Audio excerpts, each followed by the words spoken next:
welcome to today's video. I'm very stressed today. I am doing a video on blue tongue skinks and I feel like I haven't done one in a very long time. So I was like, you know what? It's been years. I'm gonna take Chancho out and I'm just gonna handle him and see how it goes. I had high hopes and oh my god, did it not go well, and I feel like I just ruined all trust with him, and he is acting like a wild caught animal again, and he hates my guts right now and I feel super bad. Yeah, I wanted to have him out so I could be like, look guys, I held him for the first time in years. But he was just thrashing around, hissing, trying to bite me, and it was like the most stressful 5 seconds of my life, and now I just feel sick and he's traumatized and it's not a good time right now. So we're gonna film the video without a Chancho as usual. Whenever I do a blue tongue skink video, I'll share cute photos of him as we go on. But I wanted to make a video talking about blue tongue skink behaviors and what's normal and what's not normal to pay attention to. And that way you're not worrying about these behaviors as you notice them, or maybe you can catch something that's important to possibly save your skink's life.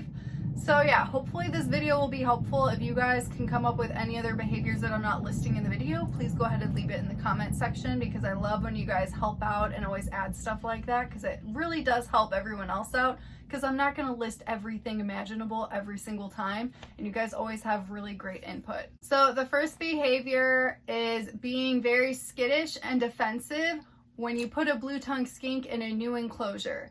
This is completely normal behavior. Any animal is more likely to be defensive and scared when they're being put into a new setup.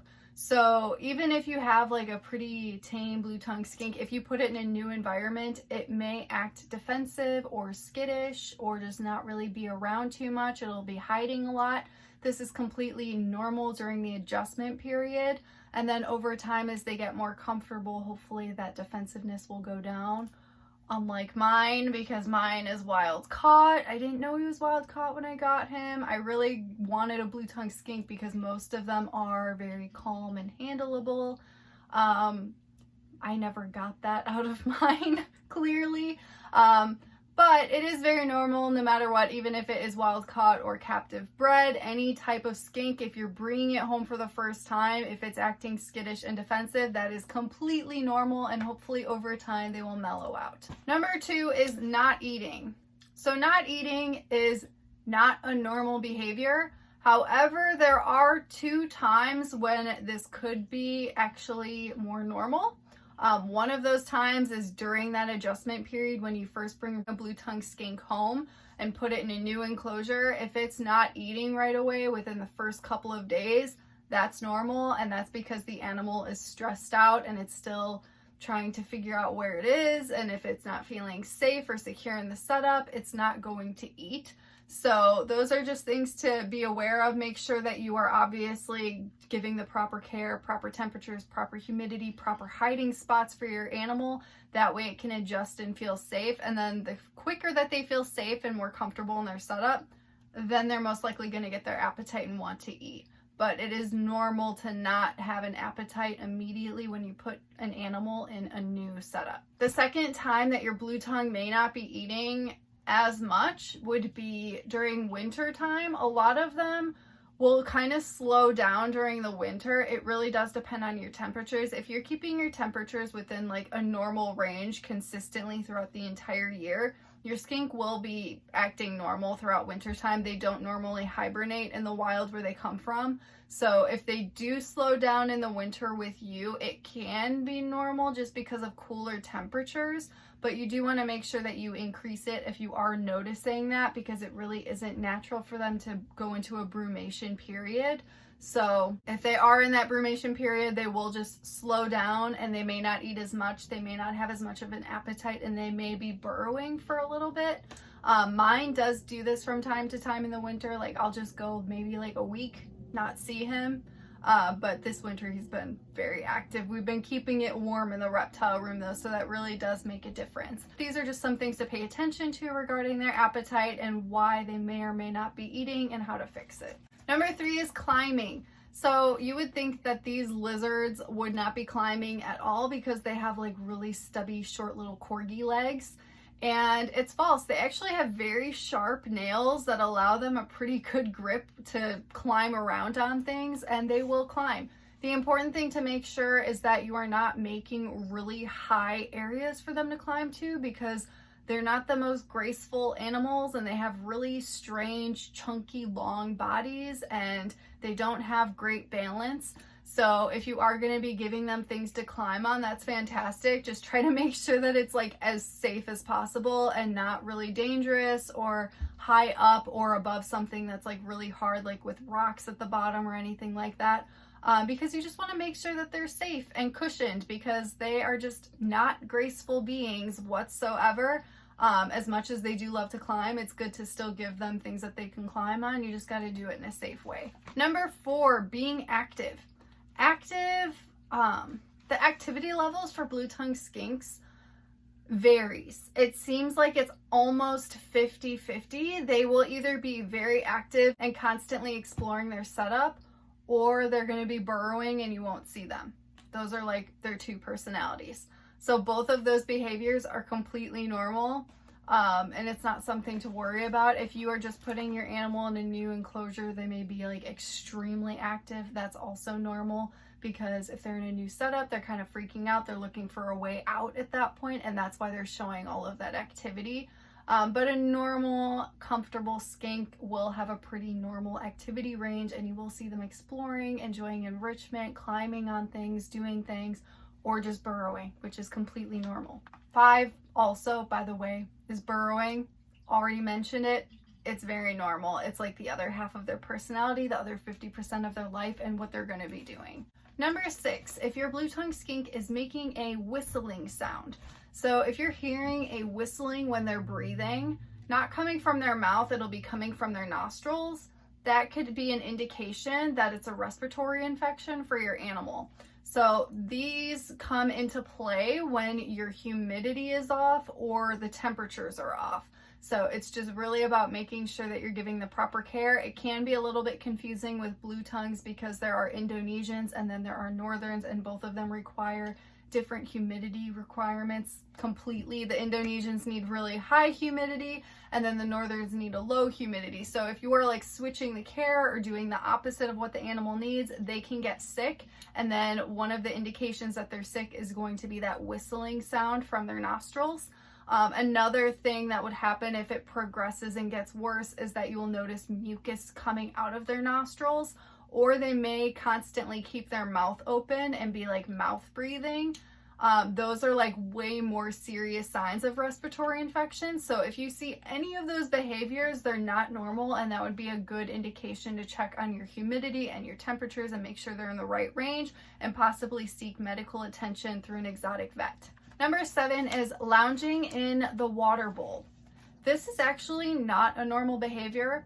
I would be very interested if you guys keep skinks. Have you ever noticed your skink just going in the water bowl? Because mine like is interested when I give him fresh water. He'll drink from it, but he is not the type of lizard to just like go sit and get completely drenched and wet. Like he would never. He's kind of like a cat in that way, I feel like.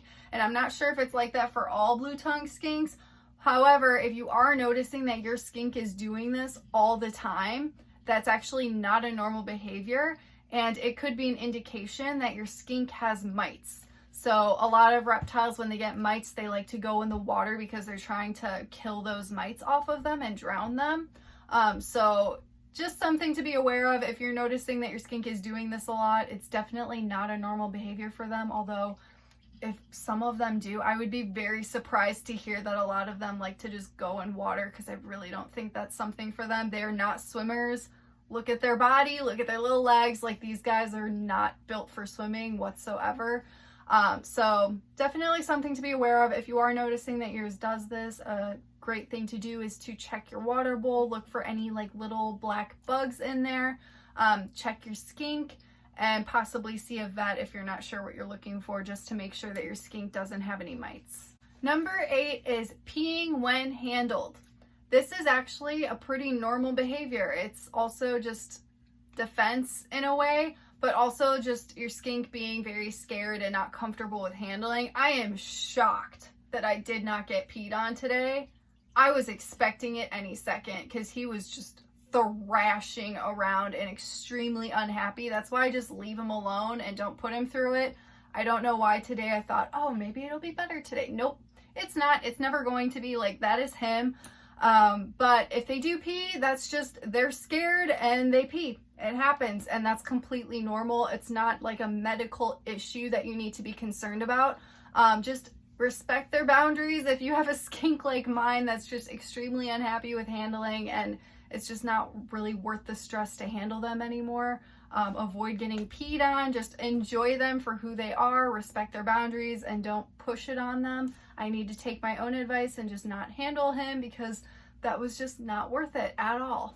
Number 9, being lethargic and very inactive. So lethargy for any reptile is not a normal behavior. If you are noticing that your skink has a loss of an appetite, isn't very active, doesn't really seem to do much of anything, maybe you have a skink that's very defensive normally and all of a sudden it's not, and it's letting you pick it up and it's not really reacting, that's a huge sign that something horrible is going on and you need to seek medical attention immediately. Any type of lethargy is just not normal for any reptile. So once you're owning your animal, you'll kind of get an idea of their activity levels, their personality, and their behaviors. And if you do notice that there is a lack of activity, there could be something going on. Of course, always check your humidity and your temperatures and make sure all of those things are on point first, and then possibly explore if your animal is sick, because if it's sick, that's not going to improve when you change the lighting or the humidity as needed. There could just be an underlying issue that needs to be addressed. Number 10 is one of my favorite things, and it is their aggressive, like, head thrashing when they're eating worms.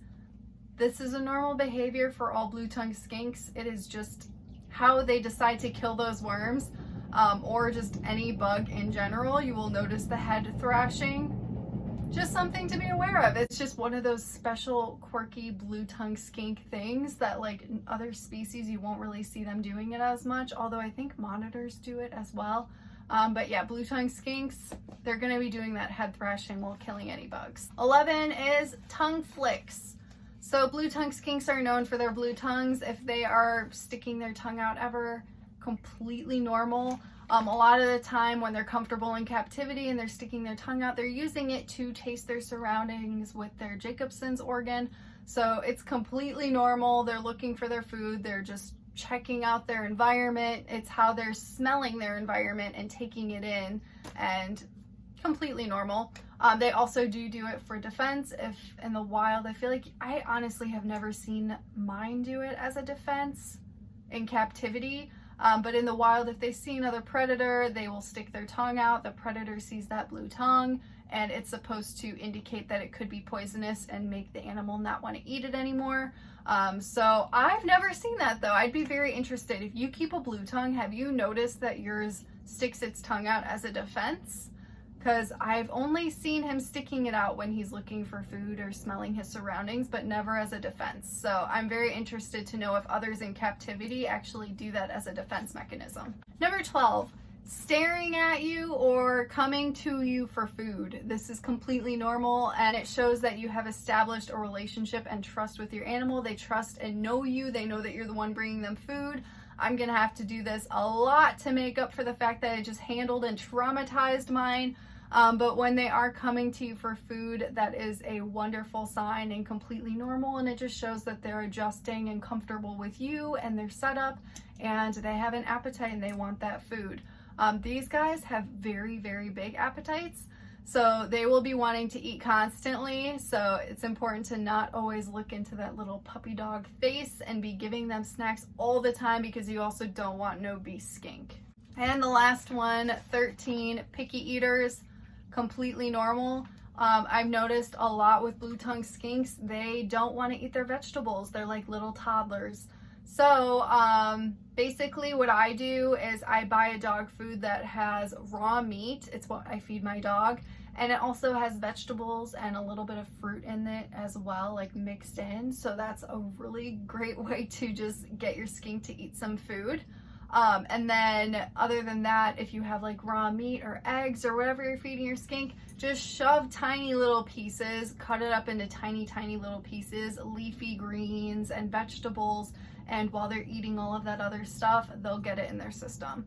I'm not sure if bee pollen works for blue-tongued skinks. I've tried it and I haven't noticed a difference. For some reason, it really makes bearded dragons eat their salads, but it doesn't do the same trick for blue-tongued skinks. If it works for yours, please let me know. Very interested to know if it worked for anyone else's. But mine could care less. I just have to trick him and shove it in all of his other food, and then he just accidentally consumes it to get it in his system. But those are the behaviors for blue-tongued skinks. I hope that this video was helpful, and I will see you guys in the next one.